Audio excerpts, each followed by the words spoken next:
Cardinal Zen rarely speaks up anymore. I don't blame him. He's in his 90s. He's long since retired and largely ignored by the hierarchy anymore. But Info Vaticana has this story. Headline, Cardinal Zen calls for halting the synodal drift and returning to apostolic doctrine. If you want to turn around the collapse in the pews, let alone in belief, and that little thing called the salvation of souls, this is where you have to kind of start, is stop the so-called reforms, the endless reforms for the sake of reforms. We are in a period where there will be no stop to the constant changes. We are being run by progressives who have fully embraced the concept of progressivism, which once you've achieved your goal, you just move on to the next thing to change. And they keep doing that in the church. Let's go over the history of all these weird synods we've had on the regular for every 2 to 3 years. And you'll see that they've tinkered around the edges, changed the things here and there, slowly but surely, and then suddenly under Francis, not so slowly anymore. And you'll see it. Cardinal Zen basically says we got to stop this stuff. We really do. From the article, quote, Cardinal Joseph Zen, Bishop Emeritus of Hong Kong, has published a lengthy reflection in which he firmly criticizes the current direction of the Synod on synodality and warns of the real risk of a distortion of Catholic identity. At 93, the Cardinal once again emerges as one of the clearest voices against the doctrinal confusion currently affecting the Church. Zen is part of the liturgy of these days where the martyrdom of Eleazar is read, and the elderly teacher of the law who preferred death to causing scandal among the young by pretending to eat forbidden meat. The Cardinal confesses to feeling a connection with this figure and emphasizes that an elderly person cannot, at the end of their life, set a bad example for those who have formed in the faith. The Cardinal emphasizes that in this age of relativism, truth is a hidden treasure that must be shared. There is no your truth and my truth. There is only the truth of Christ, which reveals that we are children of God and heirs to the eternal life. On the occasion of the dedication of the basilicas of St. Peter and Paul, Zen recalls the apostolic structure of the Church and the primacy of Peter. He affirms that the Church is a visible and mystical body founded on the apostles, a reality now largely unknown even within the Church itself. The central part of his reflection is dedicated to a detailed critique of the synodal process. Cardinal Zen accuses the current structure of having transformed the Synodus Episcoporum into a hybrid, where episcopal responsibility is diluted in favor of a confusing model of participation. The Synod is accused of employing childish methodologies that stifle genuine debate. There is a lack of transparency in the conduct of the sessions, with facilitators and experts controlling the synodal dynamics. Sensitive issues are being sidelined and sent to study groups without clear oversight, and the final document was rushed and presented as experimental teaching. Furthermore, he adds that the publication of Fiducia Supplicans between the two synodal sessions generated mixture, confusion, and division by introducing blessings for James Martin-type couples in certain contexts, contradicting traditional discipline. Zen warns of the risk of leading the Church into a situation similar to that of the Anglican Communion, where adaptation to the world has caused profound division. The Church, he affirms, cannot gamble with its own identity. Far from any rebellious attitude, Zen insists on his filial obedience. He criticizes because he loves the successor of Peter. He asks for prayers that the Pope may remain steadfast in the truth, that the Church may recover the unity founded in the apostolic faith. I looked for the original text, but I can't find it. But I do trust Info Vaticana to have found it. But I will tell you, he's not wrong, and I don't think any of this. The current structure has transformed the synodal apparatus. I mean, the Church has had synods going back to ancient times into essentially a sort of Anglican Church light. He's not wrong about that. How's that working out for the Anglicans, by the way they do things?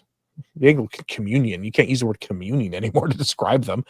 They appointed a bishop-ette to be the Archbishop of Canterbury, and several groups within the Anglican Communion broke away from them. Said, nope, we're out.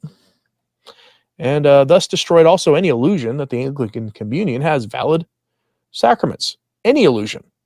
Any question about whether they had taken Pope Leo XIII's encyclical on the Anglicans and their sacraments, looked at what he said about their sacraments being invalid, and gone to rectify the situation by seeking out valid but illicit sacraments from schismatic groups who still had valid sacraments,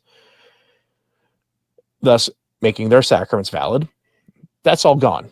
all of it. As soon as you start ordaining bishopettes and priestesses and things, then letting them do the ordaining, your valid sacraments are over. The debate on it goes away. But that thinking is now inside the Catholic Church. I'll give you an example of this. Pope Leo just issued a motu proprio. This one didn't make as much news as I thought it would have. A little surprised by that. We go here to Vatican News. For this headline, Pope Leo consolidates governance reform for Vatican City Commission. That doesn't sound like that big of a deal. The governance of the Vatican City State was left exclusively to cardinals, meaning men. Pope Francis violated canon law. He was accepted as the Pope by the people running the church, so of course they let him get away with it. But he did that by appointing a women religious to a key post in the Vatican City State, a position previously only held by men who were cardinals or bishops.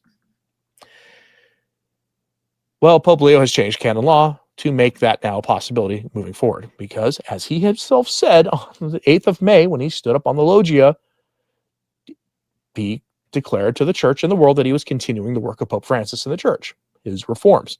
This is one of them. From the article, quote, not only cardinals, but also other members may serve as president of the Pontifical Commission for Vatican City State, and therefore laymen or women as well. This is established by a motu proprio of Pope Leo XIV, published on Friday, the 21st of November, which abrogates Article 8, Number 1 of the Fundamental Law promulgated in June 2023, in light of governance needs that have become increasingly complex and pressing. Since the 1st of March 2025, by the will of Pope Francis, a religious sister, Sister Raffaella Petrina, has served as president of the Pontifical Commission of Vatican City State and of the Governorate. She is the first woman to hold this dual role, which includes the exercise of legislative and administrative authority within Vatican City State. The Holy See Press Office Bulletin for the 25th of February 2025 concerning the appointment of the Secretary General of the Governorate had already clarified that Pope Francis had modified the fundamental law of Vatican City State. Today's publication, the motu proprio of Leo XIV, therefore consolidates the change introduced by his predecessor, meaning it made it permanent. More specifically, Article 8, Number 1 of the Fundamental Law previously stated, quote, the Pontifical Commission is composed of cardinals, including the president, and of other members, appointed by the Supreme Pontiff for a 5-year term. In the motu proprio published today, the article in question is abrogated and replaced with, quote, the Pontifical Commission for Vatican City State is composed of cardinals and other members, including the president, appointed by the Supreme Pontiff for a 5-year term. And that's the other members is how they get away. He does it now. This modification opens the possibility that other members who are not cardinals, such as laymen and women, may lead the commission. Pope Leo explains his decision in the apostolic letter, stating that, quote, the governorate is called to contribute through its own structure to the mission proper to Vatican City State, carrying out this task in service to the successor of Peter, to whom it responds directly. In fulfilling this demanding task, the governorate exercises a form of co-responsibility within the communio, which is one of the principles guiding the service of the Roman Curia, as desired by Pope Francis and established in the Apostolic Constitution, Predicate Evangelium, and also applicable to Vatican City State. Yes, there's Pope Leo explicitly saying he is fulfilling the will of Pope Francis once again. And the motu proprio is available on the Vatican website. I mean, there it is. It's not terribly long. You can read it for yourself if you are so inclined. This is more of the spirit of the world stuff creeping in. The Catholic Church is hierarchical in nature, established by our Lord as such. Laymen shouldn't really have much to do with Vatican City except visiting it. Maybe there's room for some laymen to have jobs. After all, the Swiss Guard are laymen. They're not, they're not priests. And there are other positions for laymen too. But traditionally, most of the operations of the Vatican City were done by priests and bishops, with some skilled laymen who would work for the Vatican City, but not governing Vatican City. That is, again, an adoption of the sort of democratic spirit of the age, of the secular world, where Pope John the 23rd declared that he was opening the windows of the church to the world to let in some fresh air, meaning the wisdom of the world, into the church. This is just another example of that in the latest version that has shown up in actions of the Roman pontiff. I'm curious what you think about this. You okay with the Vatican being governed by a religious woman? I covered her when this happened initially. She's a progressive's progressive, just like the other women who find themselves running dicasteries now in the Vatican, religious women, all of them, and all of them extraordinarily left wing. Does that surprise you? It should. There shouldn't be lay people running those things in general, but if there are, you'd think they would want to have fairly orthodox views about things, but they don't. They're progressives. They want to be more inclusive and all the rest of it. But I'm curious what you think about this. Let me know in the comments, please. Hit like and subscribe if you haven't. It does help.